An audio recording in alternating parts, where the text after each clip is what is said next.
तो ये video market fall वाले वीडियो का पार्ट 2 है। मार्केट फॉल वाला वीडियो इंग्लिश में था, पहला पार्ट, ये हिंदी में है और मैंने सोचा है कि शायद हिंदी में बनाना चाहिए। इस वीडियो के रिस्पांस के ऊपर होगा कि हाँ कि नहीं। तो वो वीडियो तो थोड़ा मजाकिया था, ज़्यादा सीरियस नहीं था, उसमें इधर उधर की बात थी। इसमें थोड़ा हम डीप बात करेंगे, पर्सपेक्टिव्स की बात करेंगे, मेरे से हट कर बात करेंगे। और उस वीडियो में कुछ ज़्यादा बड़ा पॉइंट तो नहीं था, बस एक छोटा सा पॉइंट था कि मार्केट फॉल वैसा ही होता है जैसा एक बच्चे के लिए अंधेरा। जब बच्चा छोटा होता है तो उसको उसके मम्मी पापा डरा के रखते हैं, ज़्यादातर मम्मी, कि अंधेरे में बाहर मत निकलना बेटा, या उस कोंटे में अंधेरे में मत जाओ, वहाँ भूत है। बच्चा डर जाता है। लेकिन बच्चा ज़रा सा थोड़ा सा बड़ा होता है या फिर ज़बरदस्ती कोई उठा के ले जाता है उसको उस कोंटे में, अंधेरे में, तो बच्चा देखता है, पाता है कुछ नहीं, मैं ज़बरदस्ती आते वक्त चिल्ला रहा था, ज़बरदस्ती जाते वक्त चिल्लाऊंगा, होता कुछ भी नहीं। वैसा ही मार्केट फॉल होता है। मार्केट फॉल को बड़े इन्वेस्टर्स डरा कर रखते हैं रिटेलर्स को कि वहाँ मत जाना, वो बहुत ख़तरनाक जगह है। रिटेलर आते वक्त चिल्लाता है, रिटेलर जाते वक्त चिल्लाता है। उसको ले आने वाला ज़बरदस्ती उसका मामा, चाचा, भैया नहीं होता है, डोनाल्ड ट्रंप होता है कई बार कोई इकोनॉमिक रीज़न होता है, लीमन ब्रदर्स होते हैं, ऐसे कुछ भी एक रीजनिंग होता है। और कई बार अंधेरे में सही पे ख़तरा होता है। आप नंगे पैर चले जाओ, बिना प्रिपरेशन के चले जाओ, तो कई बार सांप भी काट लेता है। ज़्यादा ही ख़तरनाक जगह पे चले जाओ, कहीं पत्थर से हपट कर गिर ही जाओ, तो ऐसा तो नहीं है कि अंधेरा पूर्णतः सेफ है, लेकिन ऐसा भी नहीं है कि अंधेरे में भूत ही रहता है। सावधानी से चलने की चीज़ है अंधेरा, मार्केट फॉल, लेकिन डरने की चीज़ नहीं है मार्केट फॉल। यही मेन पॉइंट था उस वीडियो में। और मैं एक बच्चा हूँ, तो मैं उस अंधेरे से जा रहा हूँ, आप भी जा रहे होंगे, हो सकता है आप ले जाने वाले ही हों, बड़े लोग हों, पता नहीं। और उस अंधेरे का आनंद लीजिए, अंधेरे से जाइए, आइए। Dark night rises and again sets. तो इस वीडियो में क्या है, तो इस वीडियो में हम थोड़े से पर्सपेक्टिव देखते हैं कि मार्केट क्यों गिरता है और मार्केट गिरे तो क्या करना चाहिए। तो पहला पर्सपेक्टिव, ये पर्सपेक्टिव है ना, एडवाइस नहीं, दृष्टिकोण है, FOV है। इसको मानना नहीं है, देखना है, जानना है। फिर आपके सोच को तो ये प्रभाव अपने आप ही कर देगा प्रभावित, तो चिंता की बात नहीं। लेकिन पूर्णतः मानने की चीज़ नहीं है, जानने की चीज़ है। तो पहला पर्सपेक्टिव क्या कहता है, मार्केट क्यों गिरता है? कहता है कोई भी इकोनॉमिक रीज़न हो, या वर्ल्ड में कोई लड़ाई झगड़ा हो, या जियोपॉलिटिकल टेंशन हो, या ग्लोबल इकोनॉमिक स्लो डाउन हो, या अलग अलग नाम से रेट कट में कुछ हो, या डोनाल्ड ट्रंप जैसे लोग आ जाएं, कुछ भी बोलते रहें, डॉलर ज़्यादा स्ट्रांग हो जाए, रुपीज़ वीक हो जाए, ऐसा कुछ भी कारण से मार्केट गिरता है, चढ़ता है। फिर दूसरा पर्सपेक्टिव आता है, कहता है नहीं, ऐसा होता ही नहीं है। मार्केट इसलिए चढ़ता बढ़ता गिरता नहीं है कि कुछ इकोनॉमिक रीज़न था, वो इसलिए चढ़ता बढ़ता गिरता है क्योंकि उसको चढ़ना बढ़ना गिरना था। कुछ वैसे ही जैसे एक आदमी को मरना होता है, उसको मरना होता है तो वो मर जाता है। अब इसमें बहानाबाजी आप 100 लगा सकते हो कि ट्रक से एक्सीडेंट होकर मरा, बुखार था इसलिए मरा, बुढ़ापे पे आ गया था इसलिए मरा, कोरोना से मरा। मरा सिर्फ इसलिए क्योंकि उसको मरना था। मरना सत्य है, गिरना सत्य है, गिर कर उठना भी सत्य है। जब मार्केट गिरता है तो लोग 50 बहाने खोज लेते हैं, और जब मार्केट चढ़ता है तो लोग 50 बहाने खोज लेते हैं, ऐसा कहता है। फिर एक और पर्सपेक्टिव आता है, वो कहता है नहीं, मार्केट वैसा नहीं होता है, मार्केट बड़े लोगों का खेल है, बहुत बड़े लोगों का। यहाँ बिग मनी है, फिर रिटेलर्स हैं, रिटेलर्स को ट्रैप किया जाता है। वो सारे लोग मिलकर एक फोमो बनाते हैं, एक विचार, एक वेव पैदा करते हैं।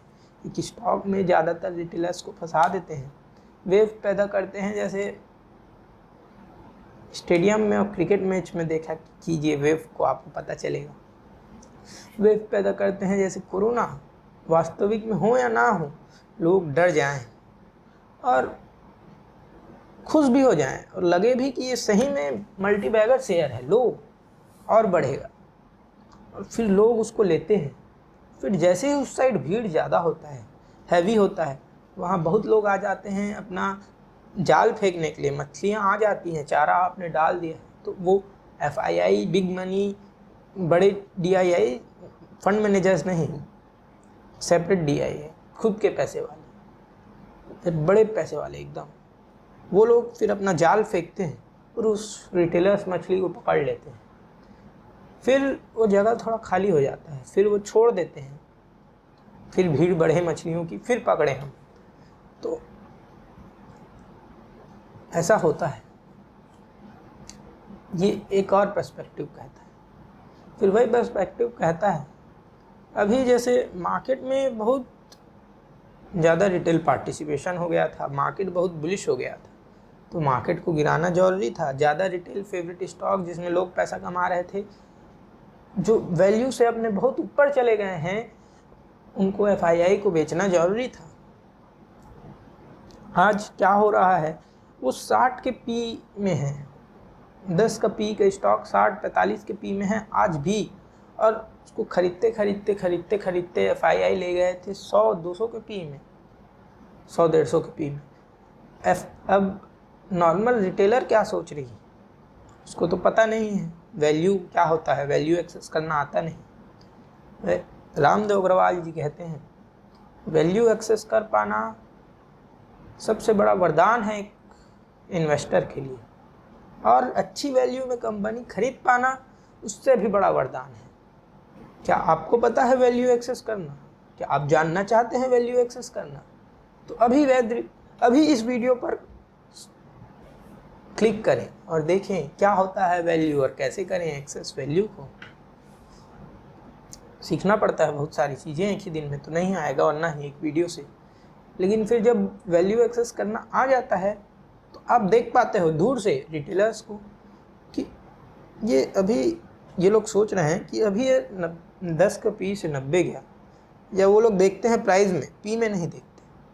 तो ये 100 से 2000 गया, अब 2000 से 600,000 में आ चुका है, और रेडी इसमें 50-70-60% का फॉल आ चुका है।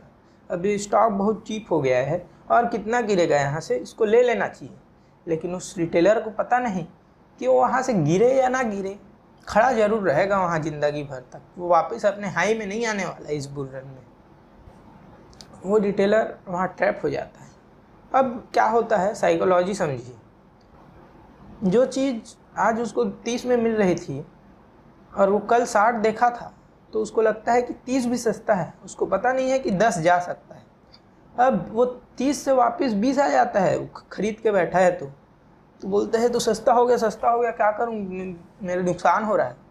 और वो जब वापस 30 आता है तो वही रिटेलर बेच देता है। तो जो स्टॉक 60% चढ़ चुके हैं, वापस जब 60% गिर चुके हैं, उसमें जब रिटेल पार्टिसिपेट करेगा और आपको लगता है कि वो फेयर वैल्यू में भी है, ज़्यादातर तो नहीं है लेकिन लगता है कि है, तो उसमें रिटेलर्स एक ब्रेक का काम करेंगे। तो वो स्टॉक हैं जो फिर भी महंगे हैं, वो लोग अच्छे स्टॉक नहीं हैं। लेकिन जो स्टॉक आपको लगता है कि वैल्यू का है, वो 60% गिरने के बाद वो भी हो सकता है कि महंगा हो, क्योंकि साइकोलॉजी वो उसमें अब बहुत सारे मेजर रेजिस्टेंस हैं। इसलिए जैसे वैल्यू वाले स्टॉक का उदाहरण होगा जिसमें वैसा हुआ हो कि वो 60% 50% गिर गया हो और बहुत ज़्यादा पहले रिटेल पार्टिसिपेशन रहा हो और FII का पार्टिसिपेशन रहा हो, उसको बहुत चढ़ाया फिर अब गिरा रहे हैं, डंप कर रहे हैं, पहले प्रॉफिट किया फिर। तो उसका उदाहरण है टाटा मोटर्स। 60 से 70 से FII को पता था कि उसको 1200 तक ले जाना है, जो भी बिग पार्टी है उसको पता था। अब वो 1200 से 1100 से 600 आ चुका है, लगभग 50% 60% गिर चुका है। अब इसमें रिटेलर्स खरीदी करेंगे, जो लोग पहले से हैं वो लोग एवरेज करेंगे, और हो सकता है यहाँ से 500 चला जाए, 400 चला जाए। फिर जब ऐसा होगा तो ये वापस जब 600 आएगा तो यही लोग जो यहाँ पे सस्ता है बोल रहे थे ना, लेने लायक है बोल रहे थे, वो लोग एग्जिट करेंगे, और वो 600 का लेवल पार करना भी बहुत बड़ी मुश्किल की बात हो जाएगी। जब तक FII खरीदना चालू नहीं करेंगे तब तक करेगा ही नहीं वो पार। और FII कब खरीदेंगे? जब वैल्यू आएगा। वैल्यू कब आएगा? जब अर्निंग ग्रोथ आएगी। और अर्निंग ग्रोथ कब आएगी? इकोनॉमी अच्छा करेगी और प्रॉफिट होगा। उसके लिए समय है अभी। तो यूरोप की इकोनॉमी स्लो डाउन में ही है, टाटा मोटर के दिन तो आए नहीं 3 साल, तो वैसा होता है। और उसका भी एकदम जो सेम स्टॉक का उदाहरण है विप्रो। विप्रो को देखिए आप, पिछले बुल रन का स्टॉक है वो। कोरोना से जो बुल रन आया, जैसे अभी हॉल्ट आया वैसे ही यूक्रेन वॉर के वक्त आया था। निफ्टी लगभग 20-30% गिर चुका था, और स्मॉल कैप और ये वो भी गिरे रहे होंगे, जैसे अभी गिरे हुए हैं 60%, वैसा ही कुछ। तो तब विप्रो उस वक्त का चैम्पियन था, जैसे अभी कोचिंग शिपयार्ड है, टाटा मोटर है, वैसा ही चैम्पियन था। उसमें बुल रन चल रहा था, उसमें ग्रोथ था, इकोनॉमिक ग्रोथ था, अमेरिका में डिमांड था IT का, वो करके वो चल रहा था। वो कहाँ से गया था? 700। अभी उसमें हो चुका है स्प्लिट, तो आप थोड़ा सा एडजस्ट कर लीजिए, लेकिन मेरे को पुराना चार्ट याद है। तो 700 गया था वो, और फिर यूक्रेन वॉर का न्यूज़ आया, वो 700 से 280 आया लगभग, और फिर आज तक वो 780 वापस नहीं जा पाया है। स्प्लिट के बाद जो भी प्राइस है 780 720 गया ही नहीं। 3 साल 2 साल हो चुके हैं लगभग यूक्रेन वॉर को चालू हुए, और उसका वैल्यू भी अब बदल चुका है, लेकिन जाने का नाम नहीं लेगा। वैसा ही ज़्यादातर स्टॉक्स के साथ होगा। अभी तो सोच समझ के एवरेज कीजिएगा। जो आपको लग रहे हैं सस्ते हैं, जो सस्ते हैं वो भी शायद हों कि ना ही हैं सस्ते, क्योंकि रेजिस्टेंस बहुत ज़्यादा है उनमें, और फ्यूचर में ग्रोथ है कि नहीं। अभी वैल्यू है तो ठीक है, फ्यूचर में भी है क्या, उसके हिसाब से फिर सोच लीजिए। तो जितने पुराने खिलाड़ी हैं अब उनको छोड़ दीजिए, वो पर्सपेक्टिव कहता है आपको, और कहता है नए खिलाड़ी चुनिए जिसमें पहले अब अच्छा वैल्यू है। और पुराने लोग जानते नहीं हैं, पुराने रिटेलर्स उसको जानते नहीं। अब FII ने वहाँ तक उसको किया पंप, वहाँ तक खरीदा, कमाया। अब उन्होंने तो 10 के P में ख़रीद लिया था मेजर माल को, माल यानी शेयर्स को। जब आप धीरे धीरे खरीदते हैं तो शेयर चढ़े बिना खरीदा जाता है, और धीरे धीरे बेचते हैं तो गिरे बिना बेचा जाता है। न्यूज़ बनाकर पैनिक में बेचते हैं तो गिर जाता है, न्यूज़ बनाकर पैनिक में खरीदते हैं तो चढ़ जाता है।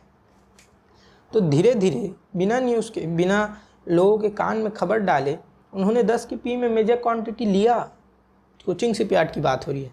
अब 10 से 90 के P तक ले गए, यानी 100-200 को प्राइस में लिया, और 1200-2000 के प्राइस तक ले गए।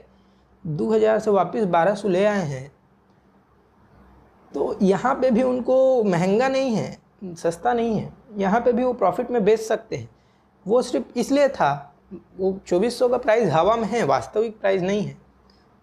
जब स्कैरसिटी हो तो ले जाया जा सकता है। 1000 करोड़ का इस्तेमाल करके लाख करोड़ वैल्यू बढ़ाई जा सकती है कंपनी की। अडानी वही तो करता है। तो 2400 ले गए, अब वापस 1200 में ला के उसको धीरे धीरे डंप करेंगे, और जिनको रिटेलर्स को लग रहा है कि ये सस्ता है वो लोग लेंगे, भविष्य में फिर परेशान हो जाएंगे, बेच देंगे। डिमांड भी एक अच्छा उदाहरण है इसका। ऐसा होता है।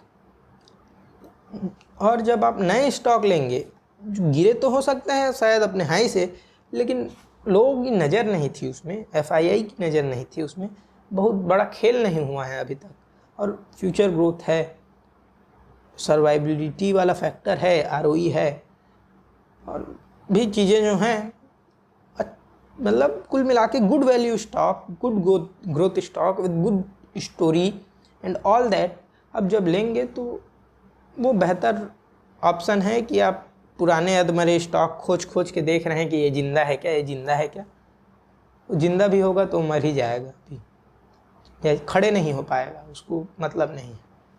मैं 2-4 स्टॉक आपको नए खिलाड़ी बता भी देता, नए दौर के नए खिलाड़ी, लेकिन सेबी से डर लगता है मुझको, इसलिए नहीं बताऊंगा। आप खुद खोजिए, जानिए, नोटिस कीजिए अपने सराउंडिंग को और पाइए मल्टीबैगर्स। नए मौका है अभी, हर एक फॉल नए मल्टीबैगर का मौका होता है, और ट्रैप होने का भी। और जानना चाहते हैं कि मल्टीबैगर कैसे खोजें, या जानना चाहते हैं वैल्यू कैसे एक्सेस करें, तो ये वैल्यू वाला वीडियो या मल्टीबैगर वाला वीडियो आपको जो देखना है देख लीजिए। और अच्छा लगा तो लाइक करें, शेयर करें और सब्सक्राइब करें।